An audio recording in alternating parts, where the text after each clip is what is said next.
I'm John Good, I'm Aimee Good. and this is the Good Farm. We're in Gurmansville in northern Lehigh County, and we run a 200-member CSA, Community Supported Agriculture Farm, up here in the northern end of Lehigh County. We've been farming this will be our 16th season running our own farm. We've been up here, we've worked at the Rodale Institute in Kutztown, Pennsylvania. We leased land there for 11 years. Moved our farm up here to Gurmansville. This will be our 4th season here. And we grow about 10 acres of certified organic produce.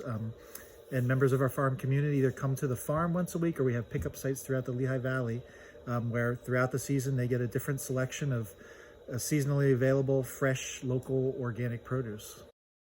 So, can you explain to everybody what a CSA is?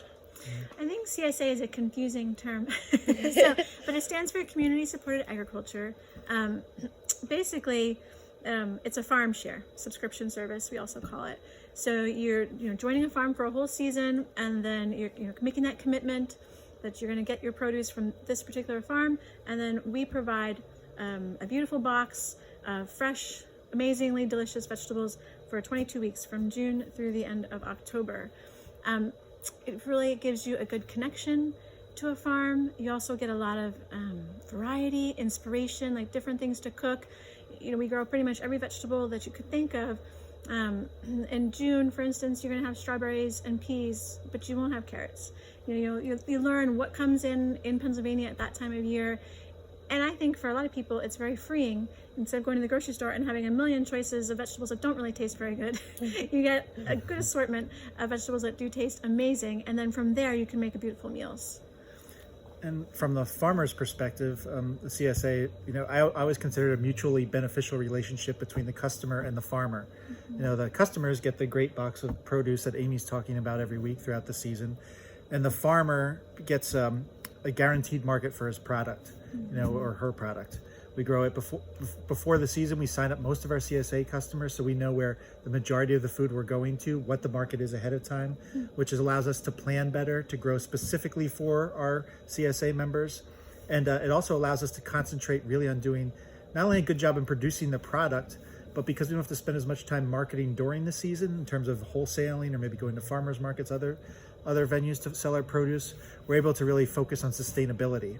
Really making our farm as sustainable as possible, because we have the CSA sort of frees us up to concentrate on maybe doing some more cutting edge techniques, or really getting into production style sustainability as opposed to just delivering the share. Mm-hmm. And also beyond that, CSA, we have found, is the best way for a farmer to make a living on a small piece of farmland. Mm-hmm. And we all know, if you're in the Lehigh Valley, that our farmland is being consumed by right now warehouses, and if not, that development. And the way to help maybe curb that development and keep the rural character of our county and our valley intact is by supporting farms, and CSA is a great way to do that. Mm-hmm.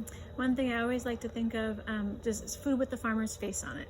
That's really like where CSA comes from. That's the catchphrase, that the Taiki movement in Japan, where it started, and that's really the essence of what it is. Can you tell us a little bit about CSA share sizes and what people can expect in their boxes? Sure. Every farm has a little bit different setup for their share sizes. For us, we offer 2. Our small size share is definitely our most popular. I'd say about 90% of people pick the small size. That's, we say it's good for about 2 people, or, adults with children. It's 7 to 8 items per week. And an item could be like a head of lettuce. It could be maybe 2 pounds of tomatoes, a bunch of carrots, a bunch of radishes, something like that. So it's like a grouped item that you might buy, as a unit. Our regular size share is a family size share. That's 10 to 12 items.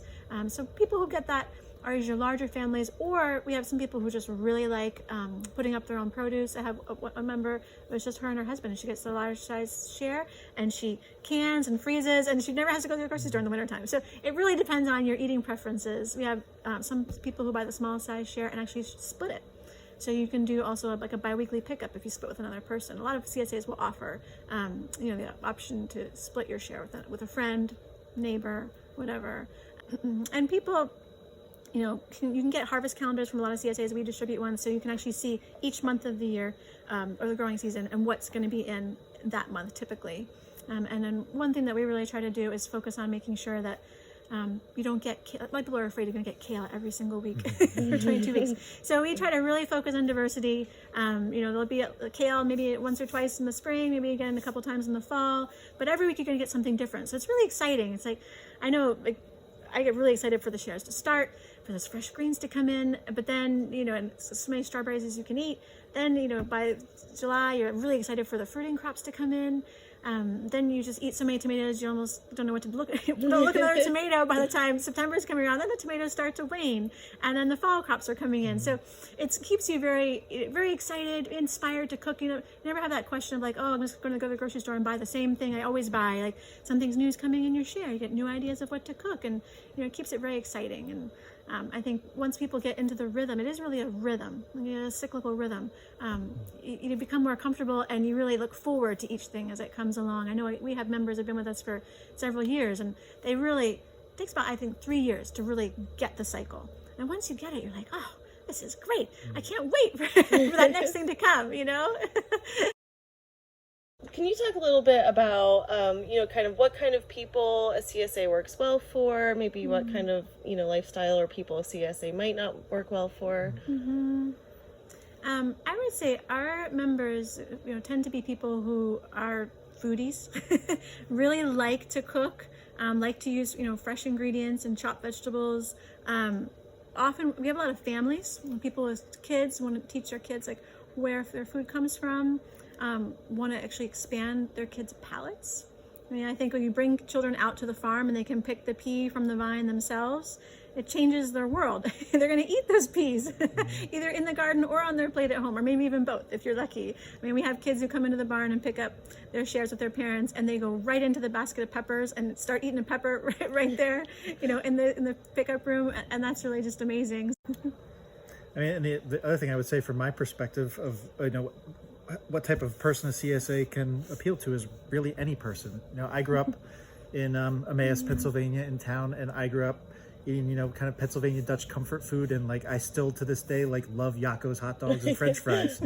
And when I first started working on a farm, and we had all this, I was really into the concept of the work, and and it's the environmental sustainability of it, but maybe not so much the food. I'm a cheesesteak, Philadelphia cheesesteak kind of guy. But as I started to, get immersed in the world and eating seasonal food and eating really good quality produce, it also can change you over time. And we've had many members who say that, that it's changed their whole life. And you don't even really know what you're missing until you try it. And then once you try it, you can't go back. I had people all the time telling me I can't eat food from the grocery store now. I've had real food, like melons, is a big example. Melons in the grocery, it's just like orange, tasteless flesh. But when you have a melon that's so fragrant and juice dripping down your face, it's a totally different experience. Is that true? Yeah. So speaking of that, for somebody that might be trying out a CSA for the first time and feels a little nervous, what kind of ways do you help support your CSA members navigating, using a CSA? Yeah, we try to give people a lot of information, starting from even before they, when they sign up. We kind of just get them introduced to the farm, tell them what we're doing in February, March, April, so people actually know, what's happening in the farm. Your onions are being planted now. You're not going to have them until July. So just to get people into the mindset of how seasonality works. And then we give people guides. So every season there's a storage guide. Because a lot of people don't really know that if you put carrots in a crisper drawer, not in a container, a sealed plastic bag or something, they're going to get rubbery. And it's not because the carrots aren't fresh. Carrots should keep for several weeks, up to months if they're a storage variety. It's because the refrigerator pulls air out of root vegetables and causes them to become limp. So you really need to keep up that high humidity by keeping them in sealed containers. So things like that, like how to best to store your greens, all that kind of information is really helpful to people because we don't, not everything's prepackaged like it is in the grocery store. So storage guides, and then every week I do several recipes specifically featuring our farm vegetables. A lot of them I make myself. There's often pictures of the finished product. If I didn't make it, I usually test it ahead of time.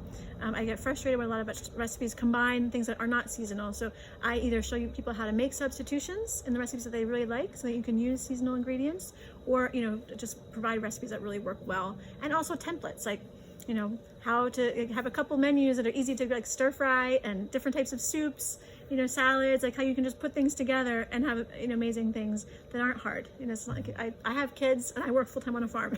I'm not spending hours in the kitchen. I just have hacks and tips and tricks. She provides lots of cooking tips and recipes, but they're simple. We're not trying to get people to become the chef of of your favorite restaurant. It's just how to take because good ingredients will kind of stand up by themselves. If you just have really simple, quick ways to cook them. And that's sort of a focus of our whole CSA too, is that we really try to produce really good quality staples. We maybe give people, some adventurous products and some different varieties than they're used to, but we try to concentrate on the things that you sort of grew up eating, but just giving you new varieties and freshness and tasting in a way you haven't had it before. Can you tell us a little bit about what's happening on the farm right now and what you're doing to prep for the season ahead? Sure. Yeah, the season's begun. It's mid-February every year. People always ask us, what do you guys do in the winter? And we say, basically, you farm. It's a year-round profession, pretty much. And so right now, the growing season for 2020 has begun. We started seeding onions and even tomatoes last week here in our greenhouse, and we'll be continuing to work in the greenhouse up through mid-March. And after that, we'll be moving out to the fields by late March, early April, starting to transplant the crops that we started here in the greenhouse. We'll be moving them out to the fields. And in addition to that, it's just also getting all of our systems up and running for the season, getting equipment maintained and ready to go. And so when the weather gets nice, somewhere around mid-March, when the ground thaws out, hopefully there's no snow on the ground, we can just get out and start running and start planting as soon as possible. Yeah, we're gathering all of our supplies, getting in potting soil and all the equipment and supplies that we need for the season right now, signing up members right now, doing taxes, all that kind of fun stuff that goes along with running a business. And a CSA is really complex, making sure that you have, a diverse box every week for 22 weeks for over 200 people. It's a lot of planning that goes involved, is involved with that. So we've created most of our spreadsheets already. We have a few more to do, but basically everything that we grow is mapped out on spreadsheets in the wintertime, so that when it's go time, when we're really busy in the season, we don't have to think about that. We just have our plans to follow. We can make adjustments as needed, but we really got to get ourselves all set up in the wintertime. So that's part of what we're working on now also. And one of the big reasons why CSA Day happens in February and why you should join your CSA before CSA Day is because it isn't quite as busy right now as it's going to be for your farmers in March, April, and May and June. So if you join right now, you help out your farmer by giving them a chance to, get a customer all signed up for the whole year, and then when things get busy, they can really concentrate on growing providing the best product possible. Can you tell us, and I think you've touched on this a little bit, but for you guys, like, why is it important to buy local and support your local farmers? Well, there's so many reasons to buy local. A big one from my standpoint is always that we want to keep farming in our community. I grew up in the Lehigh Valley. I saw, a lot of the farmland around where I grew up is no longer farmland. And, a lot of my great experiences as a kid were playing and hanging out in those fields, and that's something that we're losing, more and more every year. And I think we kind of have to start really protecting what we have left, and a big part of that, and the reasoning behind that, is because farmers haven't been getting paid for what they grow. They're not a fair wage, and we need to work as a community to find ways to make sure that, one, we're keeping farmers on the land, but also that we're valuing the work they do. And CSAs are a great way to do that. Another big reason buying local is also great is just because it keeps our local economy more healthy. I'm a big believer in shopping locally, and using the businesses that are near me and developing a relationship with the businesses I shop at. And I just think that makes our community stronger in every way, economically, socially, culturally. It just makes it a better place to live. Reducing, our carbon footprint too. Obviously, they say the average grocery store tomato travels, I think, 1,500 miles before it gets to its consumer. So the more things we can buy local, the less energy we're expending in transporting food. It's better for the consumer too, because from the second you pick a crop, the nutrients begin to degrade. So if you can get your food that was picked that same day, the day before, from a nutrient-rich soil, you're just getting so much more nutrition, you're getting so much more bang for your buck. One thing you're seeing maybe more and more out in the CSA marketplace is what my farmer friends Pseudo-local? my farmer friends and I would call, maybe sort of astroturf or fake CSAs, and there's been a lot of groups and businesses out there that are trying to consolidate products from different farms into one area and delivering them.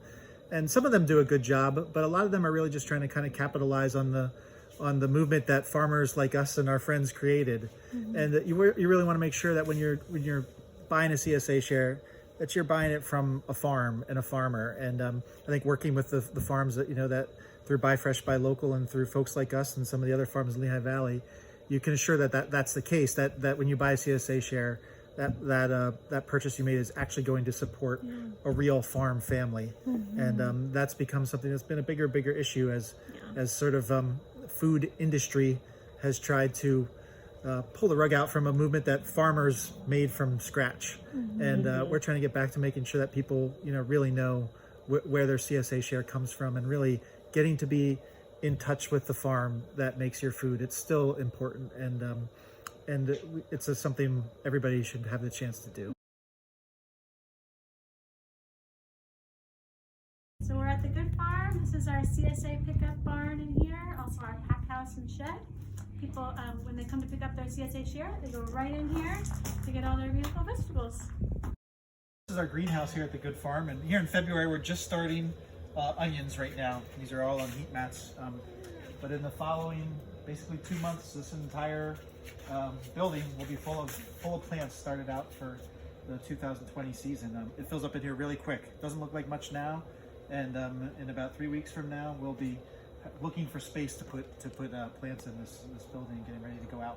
So now at the Good Farm, we're out in our fields, and this is one of the 2 high tunnels we have on the property. And these are basically like big greenhouse buildings. It's 96 feet long by 30 feet wide.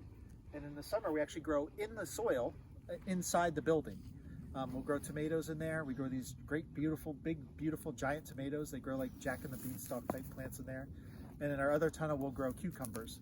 And these 2 buildings really let us grow crops that we wouldn't normally be able to get so early in the season. We can get them especially early for our customers, and things just produce great in there. They love all the extra heat and the sunshine, and they're really beneficial for us as farmers and for our customers because they get to eat really good products a little bit out of season.